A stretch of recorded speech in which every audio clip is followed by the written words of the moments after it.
You're ready for this? Yo, who's the daddy? Easy guys, Dom here from Cringy Dad Gaming. So in this video I'll be doing a beginner's survival guide for the new early access game Into the Haze. Those of you starting out in this game, you might find it a little overwhelming, and the game has some intricate mechanics. That means if you make a few slight errors on the things you've collected or the things you've crafted, unfortunately you're not going to be able to survive until after the 12th day, which is when you can get extraction from the roof of the tower that you're trapped on. Now, as I've said, the game is in early access, so there may be things that could change from what I've kind of shown you in this video.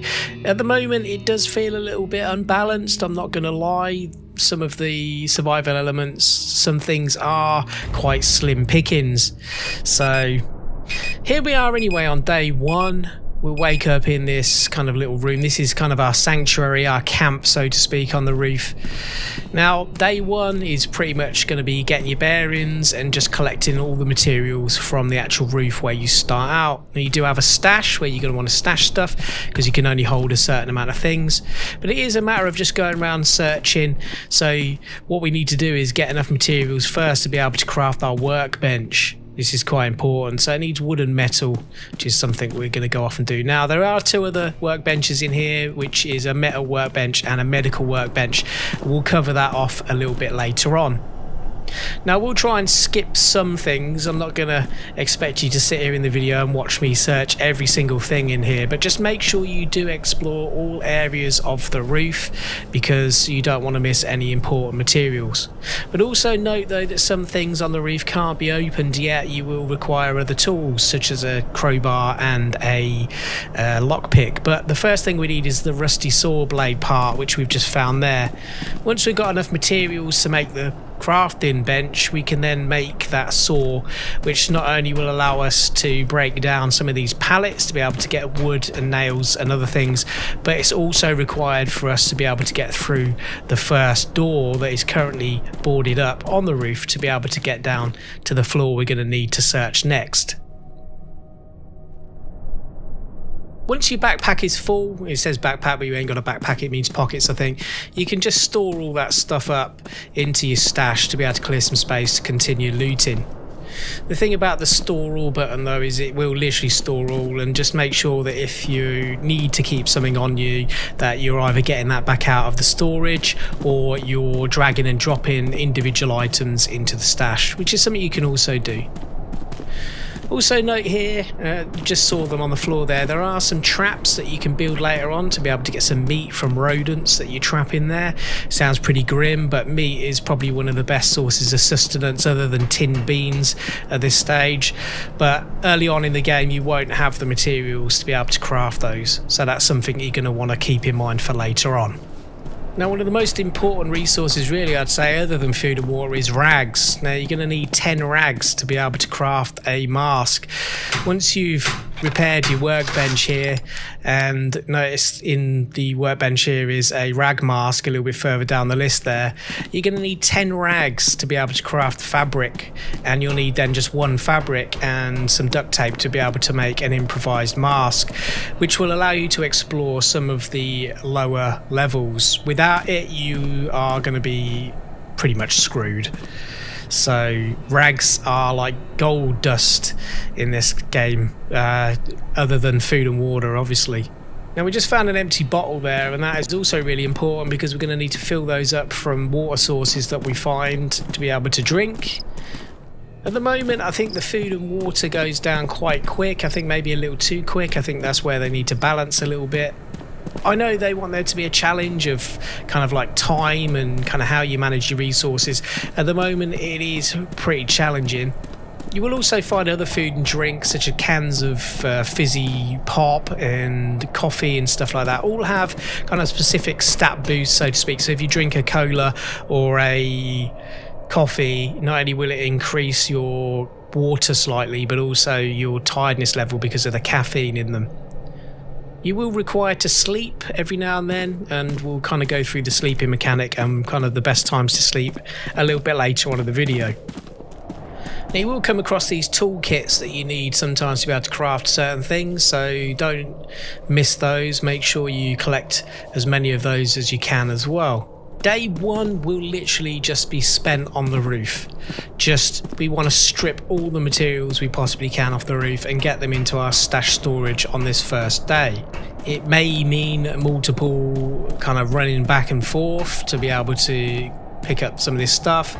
It can seem a little bit tedious at times, but it is kind of the name of the game. Once you've got enough materials to craft the saw and some fabric, that's the first thing really we want to be crafting.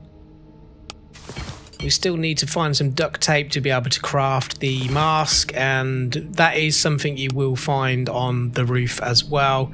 You just got to keep scavenging until you find all the parts you need. Everything to get you started to get into the first floor is going to be up on this rooftop.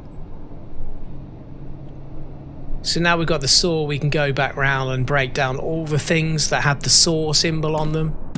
There is quite a few up here, so just make sure that you don't skip any.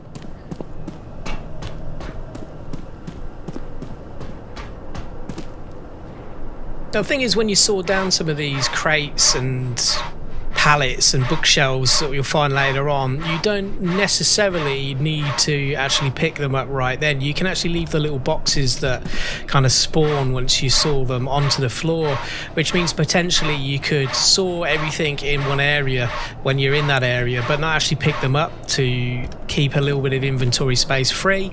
And then later on in the game you could actually keep the saw in your stash, and then you've got an extra space in your inventory to then just be able to go around and collect stuff, because inventory management is also very important in this game.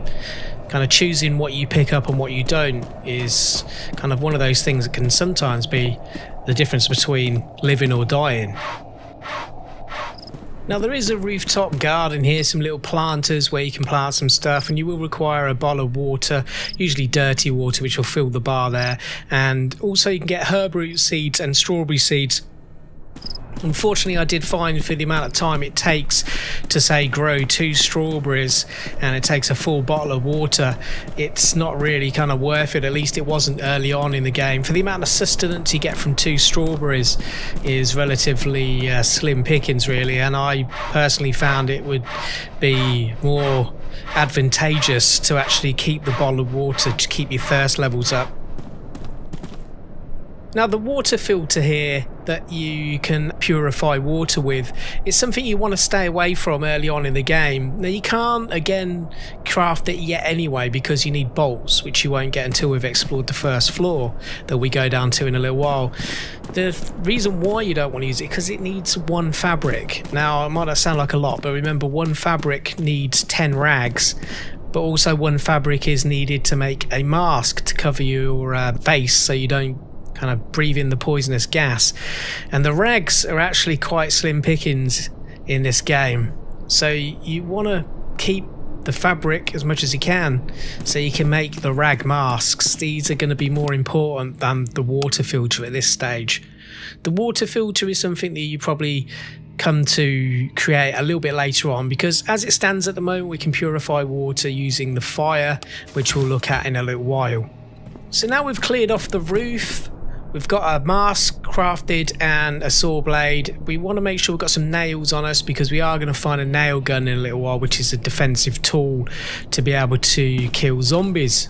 Now, there's not a lot of zombies in this game, it's not like hordes of them, but there's still a risk there that if they hit you, it's not necessarily much about the kind of health damage they do, because they don't do necessarily a lot of health damage. It's the fact that they can cause bleeding, and they can also cause you to get infected or get an infection. For that you're going to need medicine to be able to cure yourself with, which we don't have at this stage. It's something you'll have to collect later on. So just make sure that before you go down to the first level that you've checked that your food and water levels are not too low. At the moment, day 1 is getting quite late, and at this point in time it gets cold, so we want to start using the fire barrel here. Now, it's really important that you don't burn any rags. I can't stress this enough. Don't ever burn rags. You need those, they're like gold. So the first thing really you want to be just burning is going to be the paper. Now, later levels, you can upgrade the fire barrel to open up one of these extra slots so you can kind of cook or purify more water. But at the moment, we don't need to do that. We've got enough space to be able to just purify what we need with the time we've got at hand. And once you've added the item to the fire, you can then literally just click on what you want to either cook or purify. This will start going up in terms of kind of like the box will have this kind of little area that gets filled in to show you that that's working. Now notice we've got a little cold symbol come up on our screen, because once you get kind of past midnight, I think it usually is, the temperatures are so cold that you will die of cold if you was to either go out of your home base without the fire, or you was to go exploring one of the other levels. I know even though you're inside looking through the area, unfortunately the cold level still remains. So at this stage it's best to try and sleep at night, and if you go to the couch here, it gives you a kind of time that you can set. Now this won't let you sleep if something's going to run out, so if you're going to kind of run out of water, food or heat, it won't allow you to sleep. So if you're kind of finding problems with that working, that could be it. I tend to find at this stage it's good to try and sleep while you're purifying something, because it just keeps your energy levels up. At this stage we can now kind of eat some snacks that we've found to get our hunger level up, and in a minute, because our water is literally just about to run out, we've got a nice bottle of purified water in here now that we can just take and now go into our inventory and drink. Inventory is opened by using tab. I didn't mention that before, but that's how you open the inventory if you're not sure, but it's pretty generic really with a lot of survival games. So we're going to be getting ready to explore the first level that we're going to be able to go down to in a minute. Just make sure you clear out some inventory space. We do want the empty bottles because we're going to collect some dirty water from some of the toilets that we come across. It sounds pretty rank, but that's unfortunately what we're going to do to survive. Make sure you equip your mask. Notice how it's got like a bar across the bottom of the screen. That shows you how much time you've got before you're going to start suffocating in the toxic gas. So now we can saw this barrier here that's in front of the door. This will give you a few materials. Now notice I did take some nails with me because we're going to need those for the nail gun. And here we are then. So floor 39 is the first floor that we're going to access, and as it shows you on the icon, you do need a saw blade to unlock. Notice how it says here though that the floor has something useful to find in the control room, but that's something you're not going to be able to access until later on. And then floor 38 we're not going to be able to get to until we've got the crowbar, and that is pretty much something we're going to create at the end of clearing this entire floor. Now you could get the crowbar part early on, but the thing is, from what I found, is that part sometimes is in different places. First thing we're going to do is go into the toilets to collect some water, because they're the first rooms that you'll come across when you enter this floor. Now there is a whole mask here on the floor. We're not going to pick that up yet, we're going to grab that later on, but we are going to search the vending machine to get a cola. And in the toilets, again, some things can't be opened yet because we need the crowbar, but some of these taps will allow you to fill up the bottles with dirty water, or there is not a lot. But do search every one of the toilet stalls here, because you will find that there are not only some crafting materials, but you can also take some of the dirty water out of the toilet as well. Let's just hope it had been flushed after use. Yeah, you don't really want to be drinking chocolate milk. Although it wouldn't really be chocolate milk, would it? Alright, so there is another toilet along the end here as well that you can kind of do a similar thing with. I'm going to take a look at that in a minute. First we're going to go into the smoking area here, because this is where we'll find the nail gun, amongst other things. Do note again that there is a box here that will require a lockpick to open, so later on, once you've got the lockpicking parts, don't forget that on these levels there are going to be other resources. At the moment we've just got to make a little bit of space for the nail gun, so we just drop some nails on the floor. So now we can reload the nail gun, but you will need to drag and drop it into the weapon slot to be able to equip it, and then we can now pick up some more stuff. Sometimes it is a matter of just dropping things on the floor to clear a bit of space in your inventory, and you can always come back and pick it up later on if you're coming through the same area. At this stage we want to try and get as much water as we can physically carry. Now all 3 bottles of water have been filled.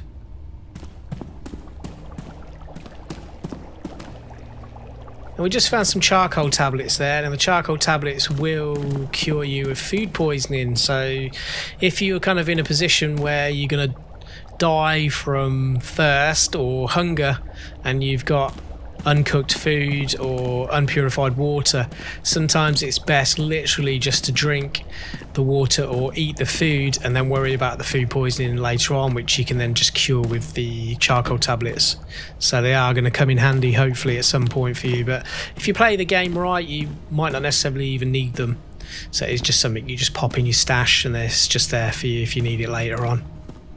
You may have to do multiple runs in these areas to be able to collect everything that you need. Until we make the backpack in a little while, we are kind of restricted at this stage on how much your character can carry. You'll notice here in the bin there is actually not only a bottle that's empty for water, but there's also a key there. Now, as I said earlier on, sometimes these keys show up in different places on different playthroughs that I've done. They're not always in the same place.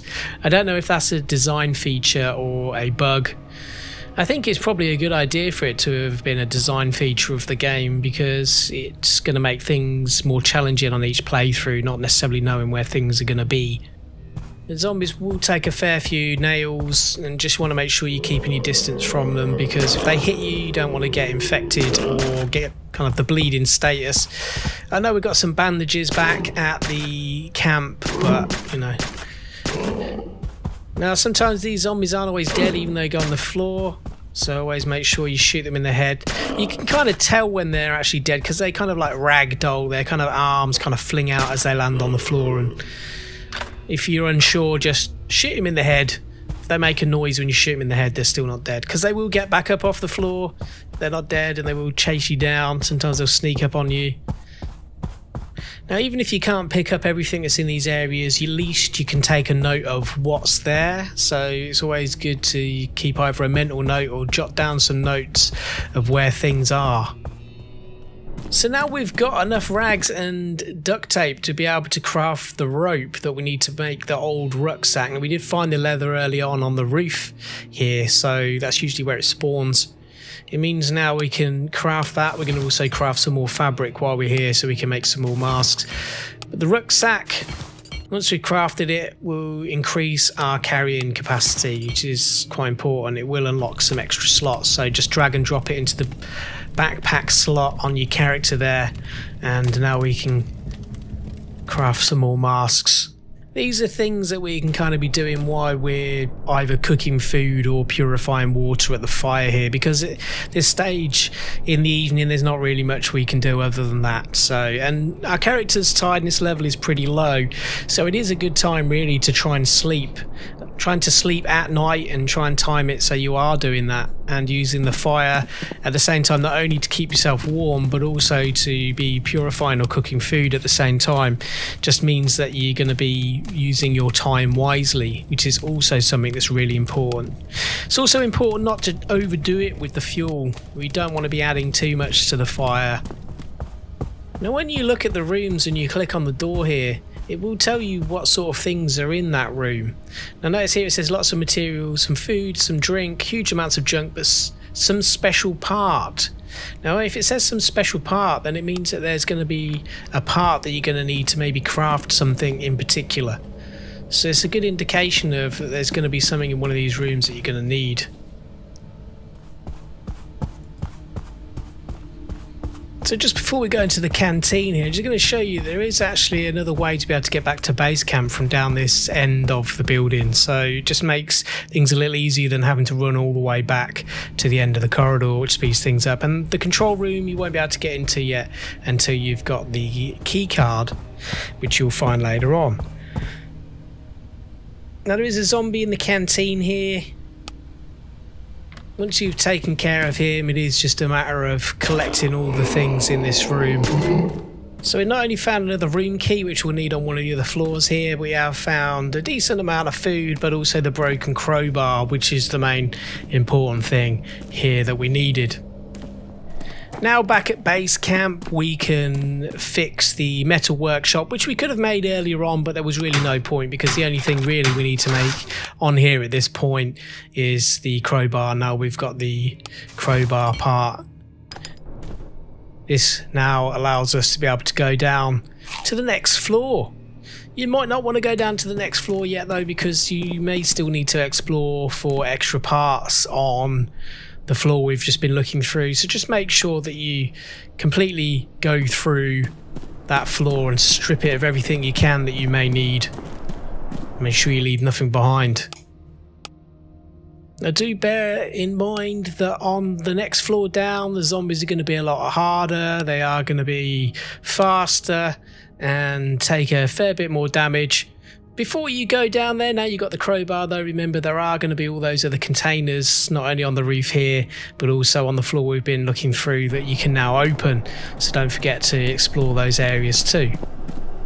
So as well as the metal and standard workbench, you can also create a medical table which will allow you to craft certain medical items such as bandages and cures for the disease and things like that. But you will require certain parts like screws and this wire that you won't actually get until you are down on the next floor. So you won't actually be able to craft that straight away, so just bear that in mind. So there you go guys, hopefully there's been enough information there to get you started if you're new to the game. If you've got any questions, don't forget to pop them in the comments. Watch this space for more Into the Haze, and I'll catch you guys on another video. Thanks for watching. You're ready for this? Yo, who's the daddy?